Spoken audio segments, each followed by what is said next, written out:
Welcome to the next lecture of machine question series guys. तो इससे पहले हमने 62 क्वेश्चन कर लिया था, 63rd क्वेश्चन करने वाले हैं और ये आई थिंक सेवेंथ पार्ट है हमारे मशीन क्वेश्चन सीरीज का। जैसा कि हमने बोला था कि 1000 क्वेश्चन हम मोस्ट इंपॉर्टेंट कवर करने वाले हैं। तो जल्दी से अगर आपने सब्सक्राइब नहीं किया चैनल को तो चैनल को सब्सक्राइब कर लीजिए, और अगर आपके इसके नोट्स या फिर प्रैक्टिस सेट्स चाहिए तो आप हमारा टेलीग्राम ग्रुप ज्वाइन कर सकते हैं। टेलीग्राम ग्रुप का जो लिंक है वो मैंने डिस्क्रिप्शन बॉक्स में डाल के रखा हुआ है। तो चलिए देखते हैं आज का पहला क्वेश्चन क्या है। आज का पहला क्वेश्चन है, two transformers are of same type using same grade of iron. देखिए क्वेश्चन को समझना बहुत जरूरी है। And conductor material are design to work at same flux and current density.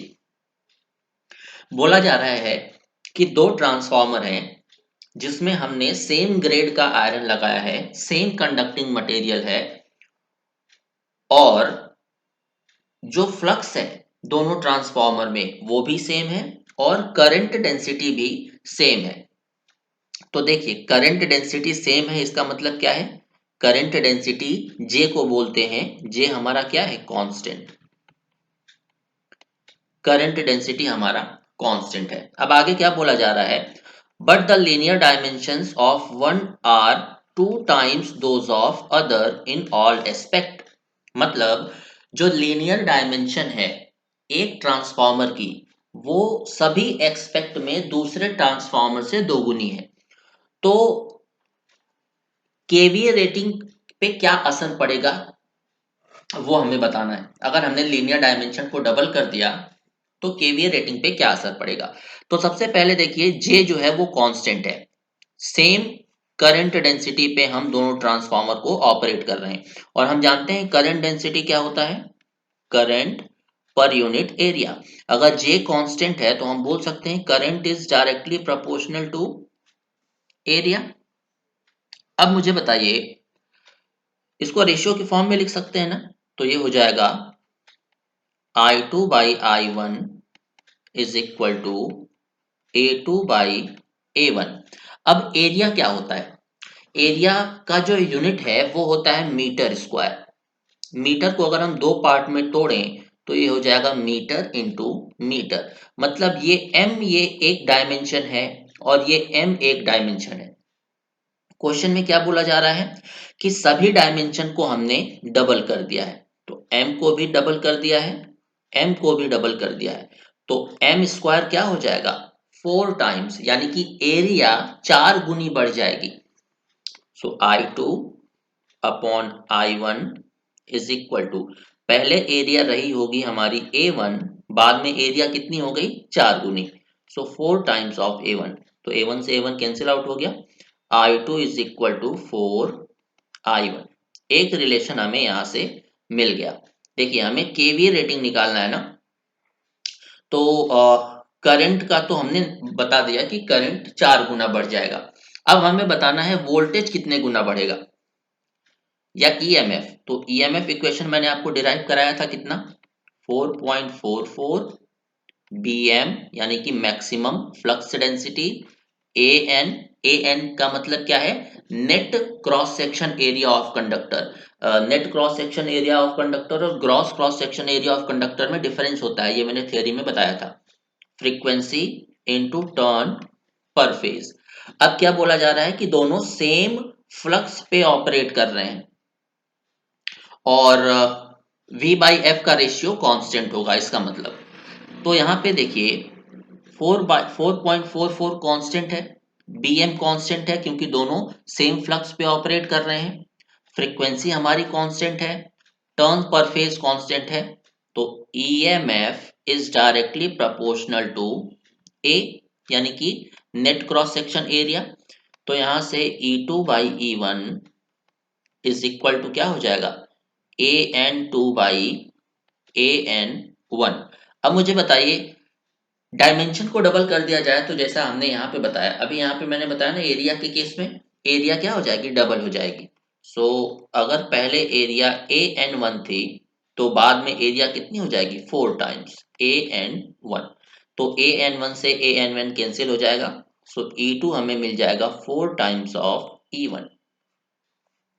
अब मुझे एक चीज यहाँ पे बता दीजिएगा कि अगर वॉल्यूम पूछा गया होता, वॉल्यूम, और बोला जा रहा है कि सभी डायमेंशन को हमने डबल कर दिया है, तो वॉल्यूम कितने टाइम्स हो जाता? तो वॉल्यूम का यूनिट क्या होता है, ध्यान दीजिएगा, मीटर क्यूब। मतलब यहाँ पे 3 डायमेंशन यूज हुए हैं, यानी कि 2 इंटू 2 इंटू 2, तो 8 गुना बढ़ जाता वॉल्यूम। एरिया दिया गया है, डायमेंशन को हमने डबल किया तो एरिया 4 गुना हो गया। सो ईएमएफ 4 गुना बढ़ गया, करंट 4 गुना बढ़ गई। हमें क्या बताना है, केवीए ऑफ वन ट्रांसफॉर्मर या KVA of second transformer upon KVA of first transformer का रेशियो।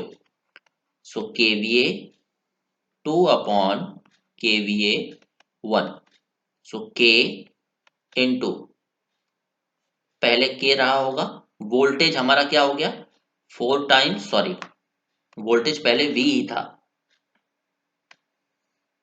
वी था, करंट हमारा ए A1 था, ये केवीए ब्रैकेट में है, राइट, केवीए 1 और केवीए 2। तो केवीए 1 हमारा पहले था, बाद में के हमारा सेम है, वोल्टेज 4 गुना बढ़ गया,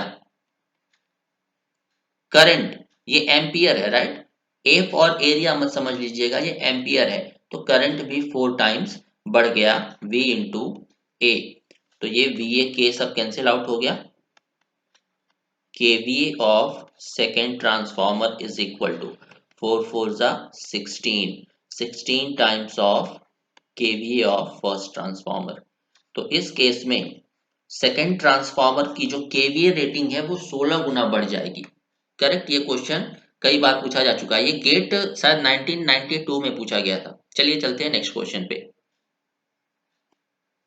नेक्स्ट क्वेश्चन हमें क्या दिया गया है, एक ट्रांसफॉर्मर है जिसका प्राइमरी वोल्टेज है 200 वोल्ट, सेकेंडरी वोल्टेज है 100 वोल्ट, 50 हर्ट्ज पे ऑपरेट कर रहा है, या ये इसकी रेटिंग है, प्राइमरी वोल्टेज, प्राइमरी वाइंडिंग की वोल्टेज रेटिंग है 200, सेकेंडरी वाइंडिंग की वोल्टेज रेटिंग है 100, और ये फ्रीक्वेंसी कितनी है, रेटिंग इसकी 50 हर्ट्ज।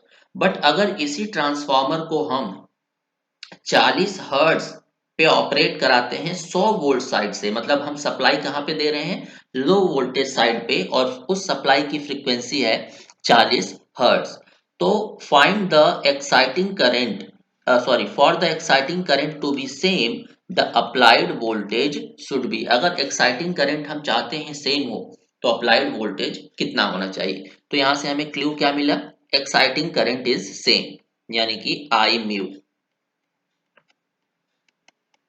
आई म्यू को ही तो बोला जाता है एक्साइटिंग करंट, थ्योरी पढ़िएगा मेरी। ये हमारी क्या है, कांस्टेंट। तो एक्साइटिंग करंट ही वो करंट होती है जो फ्लक्स जनरेट करती है, तो आई म्यू अगर कांस्टेंट है तो हमारी फ्लक्स क्या है, कांस्टेंट। और हम जानते हैं कि फ्लक्स क्या होता है, V बाई एफ का रेशियो। अगर V बाई एफ का रेशियो फ्लक्स के बराबर है और फ्लक्स कांस्टेंट है, तो V बाई एफ क्या हो जाएगा, कांस्टेंट, तो V1 by V2 is equal to F1 upon F2। पहले वोल्टेज कितना था, 100, हमने 100 वोल्ट साइड से सप्लाई दिया है ना, 100 डिवाइडेड बाई V2 हमें निकालना है। पहले फ्रीक्वेंसी कितनी थी, पहले फ्रीक्वेंसी थी 50 हर्ट्ज, फिर हमने फ्रीक्वेंसी को कितना कर दिया, 40 हर्ट्ज, तो वोल्टेज कितनी रिक्वायरमेंट पड़ रही है, 80 volt, 80 volt is the right answer. चलिए चलते हैं नेक्स्ट क्वेश्चन पे। तो नेक्स्ट क्वेश्चन हमें क्या दिया गया है, एक ट्रांसफॉर्मर है, अ ट्रांसफॉर्मर जिसका हिस्टैरिसीस लॉस है 30 वॉट का, और ये 30 वॉट का हिस्टैरिसीस लॉस कब है, 240 वोल्ट 60 हर्ट्ज सप्लाई पे। आपको बताना है कि हिस्टैरिसीस लॉस क्या होगा जब हम सप्लाई 200 वोल्ट 50 हर्ट्ज कर देंगे। तो ऐसे क्वेश्चन में सबसे पहले जो हैक है वो आपको क्या करना है, V बाई एफ का रेशियो चेक करना है, V बाई एफ का रेशियो कांस्टेंट है या नहीं। तो पहले V1 by F1 is equal to V2 by F2। पहले वोल्टेज हम कितना दे रहे थे, 240, फ्रीक्वेंसी कितनी थी, 60, बाद में हमने वोल्टेज दिया 200, फ्रीक्वेंसी है 50, तो ये आ गया 4, ये आ गया 4। मतलब V बाई एफ का जो रेशियो है वो क्या है, कांस्टेंट। तो थ्योरी क्लासेस में मैंने क्या बताया है, अगर V बाई एफ का रेशियो कांस्टेंट है तो hysteresis loss is directly proportional to frequency. फिर हिस्टैरिसीस लॉस वोल्टेज पे डिपेंड नहीं करेगा, तो hysteresis loss is directly proportional to frequency का मतलब PH1 upon PH2 is equal to F1 upon F2। पहले हिस्टैरिसीस लॉस था 30 वॉट का, बाद में हमें हिस्टैरिसीस लॉस देखना है। पहले फ्रीक्वेंसी थी 60 हर्ट्ज, बाद में फ्रीक्वेंसी हुई 50 हर्ट्ज, तो ये 2 टाइम्स चला गया, ये चला गया 25 टाइम्स। तो बाद में जो हिस्टैरिसीस लॉस आएगा वो आएगा 25 वॉट। तो ये आपका आंसर होगा, सिंपल क्वेश्चन है। चलिए देखते हैं नेक्स्ट क्वेश्चन। नेक्स्ट क्वेश्चन क्या है, a transformer has a iron loss of 90 what. कोई भी ट्रांसफॉर्मर है जिसका आयरन लॉस हमें दिया गया है 90 वॉट। कब, जब फ्रीक्वेंसी है 60 हर्ट्ज, राइट। जब फ्रीक्वेंसी हमारी है 60 हर्ट्ज और यही आयरन लॉस 52 वॉट हो जाता है जब हम फ्रीक्वेंसी को चेंज कर देते हैं कितना, 40 हर्ट्ज, राइट। बोला जा रहा है कि both losses are being measured at peak flux density. दोनों लॉसेस जो है वो पीक फ्लक्स डेंसिटी पे मेजर किए जा रहे हैं, यानी कि जो फ्लक्स डेंसिटी है वो कांस्टेंट है यहाँ पे। तो the total iron loss in the transformer at 50 hertz supply. तो हमसे पूछा जा रहा है कि आयरन लॉस कितना होगा अगर सप्लाई फ्रीक्वेंसी 50 हर्ट्ज है। सिंपल सा क्वेश्चन है। अब देखिए, अगर आपने मेरी थ्योरी क्लास पढ़ी होगी ट्रांसफॉर्मर की, तो वहां पे मैंने क्या बताया था कि आयरन लॉस क्या होता है, A into frequency plus B into frequency square. अगर फ्लक्स डेंसिटी कांस्टेंट है तब की ये कंडीशन है, जहां पे A and B are constants,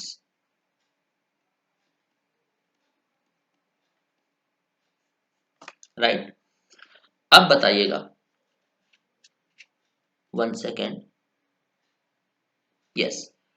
पहला केस लेते हैं, यह है केस 1, यह है केस 2। तो पहला केस लेते हैं, पहले केस में आयरन लॉस है 90, तो 90 is equal to A, frequency कितनी है पहले केस की 60, प्लस बी, फ्रीक्वेंसी है 60, तो 60 का स्क्वायर। इसको ले लेते हैं इक्वेशन फर्स्ट। फिर लेते हैं सेकेंड केस। सेकेंड केस का जो आयरन लॉस है वो है 52 वॉट, तो 52 is equal to A, frequency कितनी है सेकेंड केस की 40, प्लस बी 40 का स्क्वायर, इक्वेशन सेकेंड। तो आप इन दोनों इक्वेशन को सॉल्व करके ए और बी की वैल्यू निकाल सकते हो। मुझे पक्का भरोसा है कि आप ऐसे सिंपल जो एक्सप्रेशन है उसे आप सॉल्व कर सकते हो। So after solving equation first and second,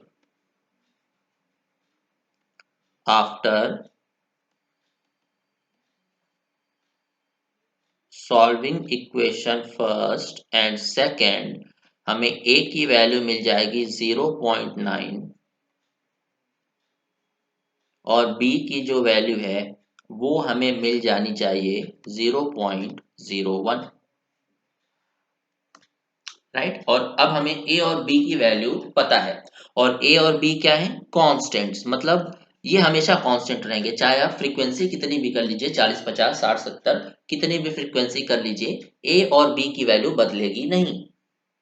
हमारे पास यूनिवर्सल फॉर्मूला क्या है, iron loss is equal to A frequency plus B frequency का स्क्वायर। हमें क्या चाहिए? The total iron loss at 50 hertz. तो हमें आयरन लॉस चाहिए, तो iron loss is equal to 50 hertz पे मैंने बताया था ए और बी की वैल्यू बदलेगी नहीं क्योंकि A and B are constants. तो ए की वैल्यू है 0.9, फ्रीक्वेंसी हमारी दी गई है किस पे निकालना है? 50 हर्ट्ज पे, प्लस बी की वैल्यू है 0.01, फ्रीक्वेंसी है 50, तो 50 का स्क्वायर। आयरन लॉस हमें मिल जाएगा यहाँ से टोटल कितना? 70 वॉट आ जाना चाहिए, 70 वॉट। तो ये आपका आंसर होगा। आसान है, ऐसे क्वेश्चंस आप कर लोगे। चलिए लास्ट में मैं इसका समरी आपको करवा दूंगा। चलिए चलते हैं नेक्स्ट क्वेश्चन पे। नेक्स्ट क्वेश्चन हमें क्या बोला जा रहा है कि एक सिंगल फेज ट्रांसफॉर्मर है जिसकी वोल्टेज रेटिंग है 220 वोल्ट और फ्रीक्वेंसी है 60 हर्ट्ज, और हिस्टैरिसीस लॉस दिया गया है 340 वॉट और एडी करंट लॉस है 120 वॉट। यानी कि हिस्टैरिसीस लॉस हमें दिया गया है 340 वॉट और एडी करंट लॉस दिया गया है 120 वॉट। अब बोला जा रहा है कि अगर हम ट्रांसफॉर्मर को ये हिस्टैरिसीस लॉस और एडी करंट लॉस कब की वैल्यू है? जब हम 220 वोल्ट और 60 हर्ट्ज की सप्लाई दे रहे थे।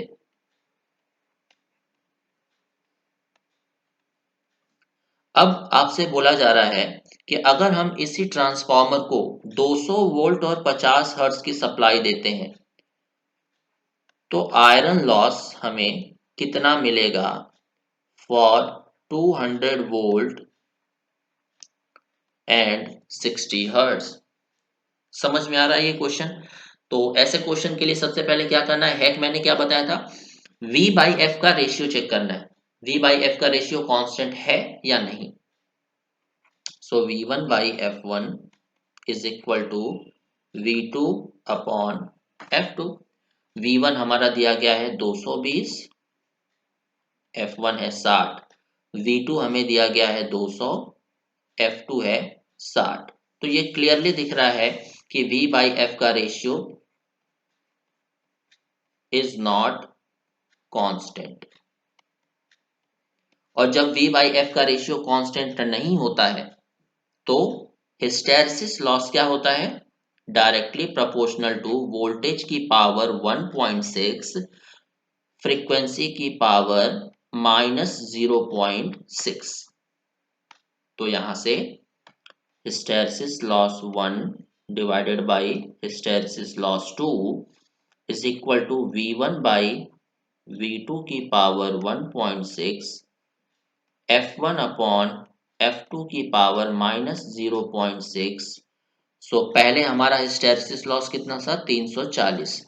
सो 340 डिवाइडेड बाई हिस्टैरिसीस लॉस 2।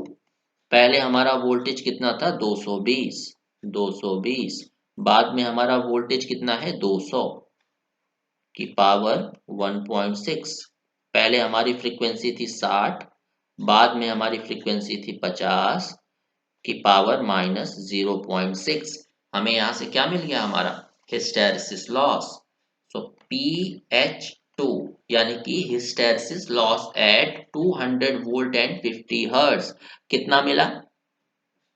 आप इसे कैलकुलेट कर लीजिएगा। PH1 ये मैंने कैलकुलेट नहीं किया है, तो यहाँ पे सॉरी PH2, तो यहाँ पे कुछ वॉट में आंसर आएगा। राइट, हमें क्या पूछा जा रहा है? Total iron loss. Total iron loss क्या होता है? Hysteresis loss plus AD current loss. तो हिस्टैरिसीस लॉस तो हमने निकाल लिया, अब एडी करंट लॉस और निकाल के दोनों को ऐड कर दें तो हमें हमारा फाइनल आंसर मिल जाएगा, दैट इज आयरन लॉस। तो चलिए देखते हैं V बाई एफ का जब रेशियो कांस्टेंट नहीं होता है तो एडी करंट लॉस की वैल्यू क्या होती है। So eddy current loss is directly proportional to voltage का square. So eddy current 1 divided by eddy current 2 is equal to V1 by V2 का स्क्वायर। तो पहले हमारा एडी करंट दिया गया था कितना? 120 watt. So 120 eddy current two हमें निकालना है, वोल्टेज हमारा पहले दिया गया था 220, बाद में दिया गया था 200 की पावर 2।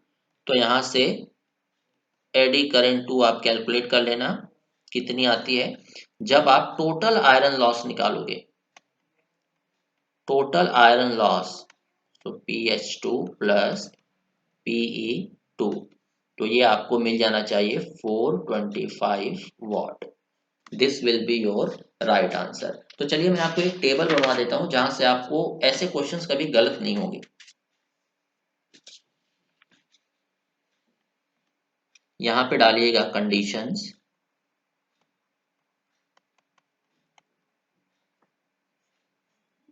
यहाँ पे हिस्टैरिसीस लॉस,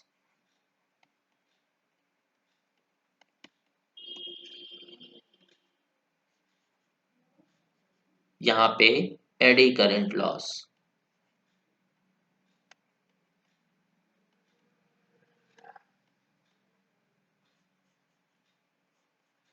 तो पहली कंडीशन क्या है, अगर V बाई एफ का रेशियो कांस्टेंट है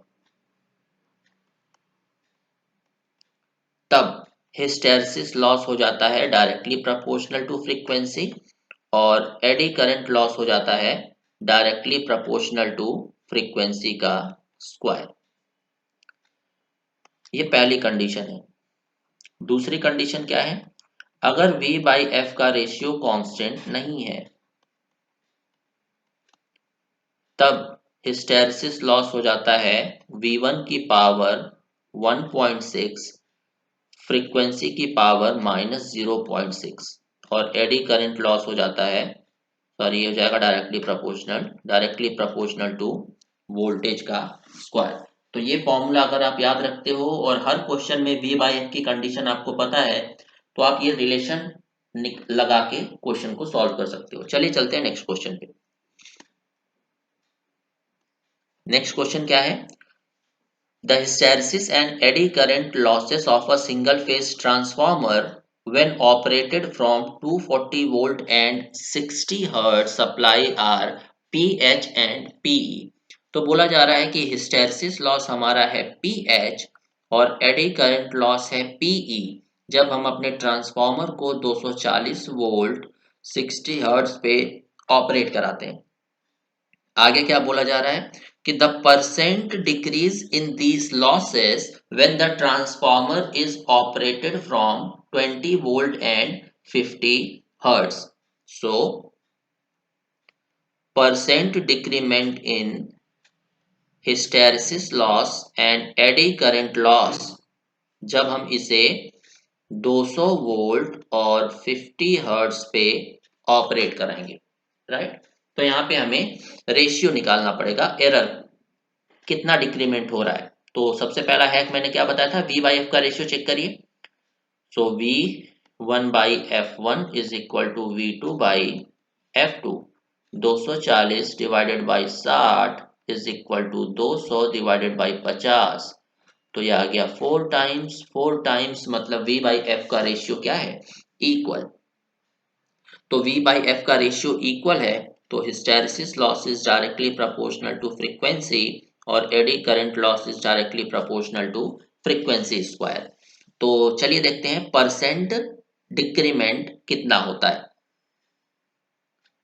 सो PH1 minus PH2 upon PH1 into 100। ये एडी करंट लॉस का एरर है यानी कि डिक्रीमेंट है। पहले जो हिस्टैरिसीस लॉस है वो डायरेक्टली प्रोपोर्शनल टू फ्रीक्वेंसी है, पहले फ्रीक्वेंसी थी 60 माइनस बाद में फ्रीक्वेंसी हो गई 50 डिवाइडेड बाई 60 इंटू 100। तो हमें ये मिल जाएगा अप्रॉक्स 16.6%। एडी करंट लॉस को देखते हैं, eddy current loss directly proportional to frequency square है। तो eddy current loss 1 minus eddy current loss 2 divided by eddy current loss 1 into 100। Eddy current loss is directly proportional to frequency square. तो eddy current loss frequency दी गई है 60, तो 60 का square minus 50 का square divided by 60 का square into 100, तो हमें ये मिल जाएगा 30.5%। यही हमें निकालना था, राइट, यही हमें निकालना था। चलिए देखते हैं नेक्स्ट जो हमारा क्वेश्चन है वो क्या दिया गया है। टेस्टिंग पे बेस्ड है नेक्स्ट क्वेश्चन। बोला जा रहा है कि एक 50 हर्ट्ज सिंगल फेज ट्रांसफॉर्मर है जो कि शॉर्ट सर्किट करंट ड्रॉ करता है कितनी, 35 एम्पियर की। तो यहाँ पे हमें शॉर्ट सर्किट करंट दी गई है 35 एम्पियर और पावर फैक्टर कितना है 0.25 लैग। तो power factor during short circuit condition हमें दिया गया है 0.25 lag when connected to 16 volt 50 hertz. ये हमें कंडीशन कब मिल रही है, जब हमने इसे 16 वोल्ट 50 हर्ट्ज पे कनेक्ट किया है, राइट। दूसरी कंडीशन क्या दी गई है, दूसरा शॉर्ट सर्किट टेस्ट हम कंडक्ट कर रहे हैं 16 वोल्ट 75 हर्ट्ज पे। तो इस पे हमें पावर फैक्टर पूछा जा रहा है cos phi SC कितना होगा, राइट। तो शॉर्ट सर्किट 1 का जो केस है वो देखते हैं। शॉर्ट सर्किट 1 का जो केस है उसमें हमें इम्पीडेंस कितना मिलता है, Z01। इम्पीडेंस हमें मिल जाएगा short circuit voltage upon short circuit current. Short circuit voltage है 16, शॉर्ट सर्किट करंट है 35, तो Z01 हमें मिल जाएगा 0.457 ओम। Z01 is equal to 0.457 ओम। हम जानते हैं कि cos phi SC, cos क्या होता है R by Z, so R01 upon Z01, तो यहां से R01 क्या आ जाएगा Z01 into cos phi SC। Z01 है 0.457 इंटू cos phi SC दिया गया है 0.25। R01 हमें यहां से मिल जाएगा 0.114। अब हमें x01 निकाल सकते हैं। x01 क्या हो जाएगा, अंडर रूट Z01 का स्क्वायर माइनस R01 का स्क्वायर। Z01 भी हमें पता है, R01 भी हमें पता है, तो x01 की वैल्यू आपको मिल जाएगी यहां से 0.43 ओम। अब हम दूसरा शॉर्ट सर्किट टेस्ट कंडक्ट कर रहे हैं जिसपे हमने वोल्टेज तो सेम रखा है 16 वोल्ट 16 वोल्ट, बट फ्रीक्वेंसी को चेंज कर दिया है 75 ओम और यहाँ पे हमने कर दिया है 50 हर्ट्ज और 75 हर्ट्ज। तो आप मुझे ये बताइए कि इम्पीडेंस, रिएक्टेंस और रेजिस्टेंस में से क्या चीज चेंज होगी फ्रीक्वेंसी के चेंज होने की वजह से। रेजिस्टेंस तो चेंज बिल्कुल भी नहीं होगा, रिएक्टेंस सबसे पहले चेंज होगा क्योंकि एक्सएल रिएक्टेंस क्या होता है ओमेगा एल, और XL is directly proportional to frequency because omega is 2 pi F. तो एक्सएल या reactance new upon XL old is equal to frequency new upon frequency old. तो एक्सएल न्यू हमें कितना मिल जाएगा, नई फ्रीक्वेंसी है 75, ओल्ड फ्रीक्वेंसी है 50, ओल्ड एक्स है हमारा 0.43, तो हमें नया एक्स नॉट 2 कितना मिल गया है यहां से 0.645 0.645 ओम। आर तो हमारा सेम रहेगा, क्या जेड बदलेगा, बिल्कुल जेड बदलेगा क्योंकि जेड आर और एक्स का कॉम्बिनेशन होता है। तो Z01 यहां से हमारा कितना आ जाएगा R01 का स्क्वायर प्लस सॉरी R02 का स्क्वायर X02 का स्क्वायर। तो हम जानते हैं R तो बदलेगा नहीं फ्रीक्वेंसी के बदलने की वजह से, तो R01 बराबर R02 ही रहेगा। तो यहाँ से हमें Z01 की वैल्यू कितनी मिल जाएगी, सॉरी Z02 की, Z02 की वैल्यू हमें मिल जाएगी 0.654 ओम। तो हम यहाँ से cos फाई SC2 निकाल सकते हैं। ध्यान दीजिए, cos फाई SC2 क्या हो जाएगा, R02 अपॉन Z02। तो R02 हमें दिया गया है 0.114, Z02 हमने अभी निकाला 0.654। तो यहाँ से पावर फैक्टर आ जाएगा 0.17 लैग। तो इस तरह से इस क्वेश्चन को आप सॉल्व कर सकते हो। तो चलिए मिलते हैं नेक्स्ट लेक्चर में, अभी तक के लिए इतना ही। Thank you very much.